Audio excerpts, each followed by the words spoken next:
Saudações! Hoje eu estava dando uma olhada na minha outra rede social e alguém me fez uma pergunta que eu achei bastante interessante. O que é o sionismo? Certo? Eu não vou me alongar para explicar, porque é simples. Sionismo, em essência, é uma espécie de nacionalismo. Certo? Nacionalismo. No fim do século XIX, incrivelmente por consequência do romantismo. Veja só, o romantismo, que começou com um livro de Goethe chamado Os Sofrimentos do Jovem Werther. Olha que loucura.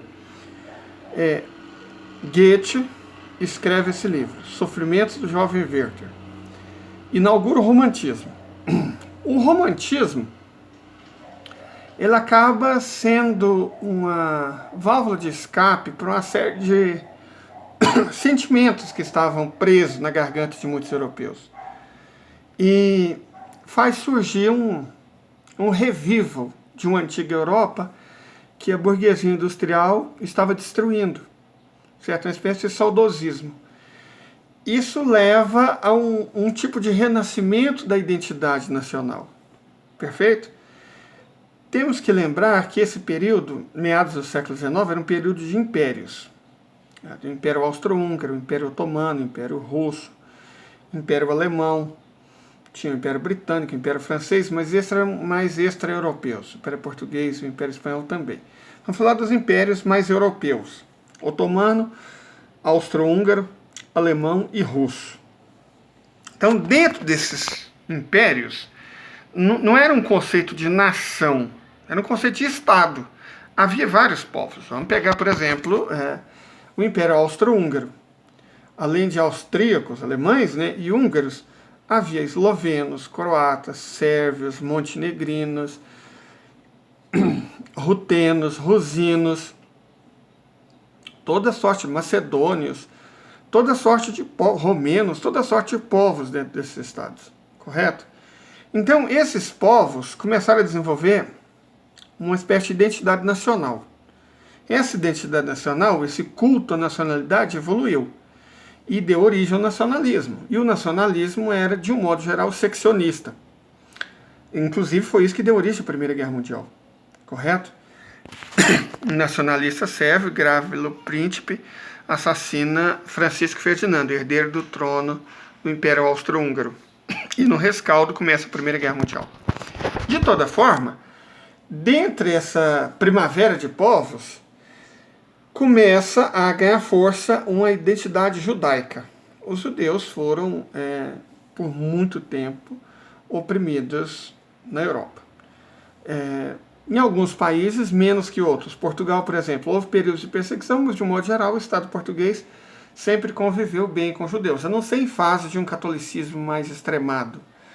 A Espanha, incrivelmente, também foi só num determinado período, a partir do fim do século XVII até o século XIX, que o antissemitismo realmente graçou a Espanha. Na Rússia havia antissemitismo, mas interessante, não necessariamente na Rússia mesmo, nas regiões que a Rússia havia tomado. Então havia um antissemitismo muito grande, por exemplo, na Ucrânia. Não é à toa que o nazismo prosperou muito bem na Ucrânia. Se a gente for analisar as regiões onde teve os pogroms dentro do Império Russo, a gente vai ver áreas da Polônia, da Lituânia, da atual Ucrânia, da Bielorrússia. Não são regiões russas, por excelência. Foram regiões que foram conquistadas em séculos anteriores. Então, quando você fala relacionar o pogrom com os russos, dá a impressão que é o russo étnico. Não é. É as regiões dominadas pelos russos. Bom, enfim, os judeus começaram a desenvolver uma identidade nacional, graças a um cara chamado Theodor Herzl, que dizia que eles deveriam ter um Estado Nacional, e esse Estado Nacional deveria ser a Palestina. Veja só, é um argumento complicado, né? Tá na Bíblia, o nosso livro sagrado e tal, a gente habitou lá. Bom, livros sagrados existem vários. Tradições sagradas também existem várias. Eu moro no estado de Goiás, no sul do estado de Goiás. E os povos que viviam aqui, eu sei disso porque eu sou descendente deles, são os Caipós do Sul, eram os Caipós do Sul. Essa terra era sagrada para os meus ancestrais. E é por causa disso que eu vou tomar a terra dos outros, dizer que por 1000 anos o meu povo viveu aqui? Esse é o argumento? Eu vivi na Palestina, sei lá, na época de Cristo. pessoas. Jerusalém nem foi fundada por israelenses. Sabe, quando ela foi tomada pelos hebreus, ela já tinha muito mais de 2000 anos, na mão de outros povos. O reino de Davi, o reino de Israel e o reino de Judá, existiram por poucos séculos. E nunca alcançaram um tamanho, por exemplo, do estado do Ceará. Olhando a Bíblia, dá a impressão que é uma coisa enorme, gigantesca. Não, nunca passou do estado do Ceará. O próprio estado de Israel hoje é menor que Sergipe, o menor dos nossos estados. Então, olhando a Bíblia, a gente tem uma dimensão exagerada do Estado de Israel, que ele existiu por milênios, né, e tal. Não, ele existiu por poucos séculos, certo? Aí tá, beleza, dominaram o terreno, perderam a independência, depois voltaram por um tempinho, na época dos Seleucidas. Juntando tudo, os israelenses não foram independentes por mais de 500 séculos. E foram expulsos da Palestina no ano 70. Então, 1900 anos eles foram expulsos, 1900 anos. Mas está no livro, né? Que lá é a terra sagrada deles. Então vamos voltar para aquele terreno do qual nós fomos expulsos 19 séculos atrás. É um argumento horrível. Mas Theodor Herzl juntou esse argumento com outros. Ele era um liberal, certo? Aí é a questão. O sionismo não é só um tipo de nacionalismo, é um nacionalismo liberal. É também um tipo de liberalismo. Não tem nada a ver com socialismo, não tem nada a ver com esquerda. É um argumento, vamos assim, de direita, quase de extrema direita. O Estado de Israel é a prova viva disso. Perfeito? E o sionismo, a doutrina pela qual a Palestina, que não pertencia à ONU, foi entregue aos judeus, ele é também, isso ficou decidido na conferência da ONU na África do Sul, uma forma de racismo. Sionismo é apartheid. Quando você fala que uma determinada terra pertence a um povo e o seu povo é escolhido e todos os demais são povos não escolhidos, isso é apartheid. Se um povo vive lá, o povo que vivia lá, os palestinos, que viveram lá por séculos, por milênios, foram expulsos com base na identidade racial. E essa identidade racial, lembrando, Israel não tem constituição, é tipo a Inglaterra. Se a pessoa não é judia no Estado de Israel, ela não é cidadã. No máximo, cidadão de segunda classe. Correto? Mal e mal, em alguns casos com direito a voto. Não existe muitas diferenças significativas entre o sionismo israelense e o apartheid sul-africano. Inclusive porque ambos tinham o apoio dos Estados Unidos. Um apoio forte, decisivo dos Estados Unidos faz sentido. Porque se a gente for pensar, o racismo só deixou de ser legalizado nos Estados Unidos na década de 60. Então, os Estados Unidos deixaram de ser um Estado oficialmente racista 60 anos atrás.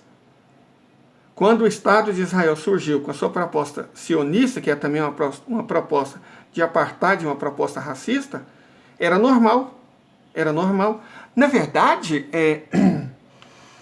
os aborígenes australianos eram tratados pelo Departamento de Caça e Pesca, ou seja, como animais, até pouco tempo atrás na Austrália, que junto com a Suécia, de até poucas décadas atrás, legalizou políticas absurdas de eugenia, de esterilizar pessoas com síndrome de Down, esterilizar ciganos, esterilizar minorias étnicas e comportamentais. Isso na Europa civilizada, na entrada do século XXI. Então, o sionismo, em essência, é um tipo de nacionalismo racista e conecto ao apartheid sul-africano, na sua pior época. É isso que é o sionismo, perfeito? É a doutrina que rege o Estado de Israel, que foi constituído pela ONU em cima de territórios que não eram da ONU, porque a ONU nem existia. Eram territórios palestinos que foram tomados e dados a determinados judeus, principalmente americanos e europeus. Então, o sionismo é uma forma de colonialismo. Colonialismo. Então não é só racismo e apartheid, o sionismo também é colonialismo. Perfeito? Em essência é isso. Eu poderia falar mais, mas aqui não somos, quando eu falo aqui, essa rede social não é muito tolerante com ideias que não sejam as dominantes sobre o Estado de Israel. Então é um terreno perigoso. Basicamente é isso. Quaisquer dúvidas, basta perguntar nos comentários.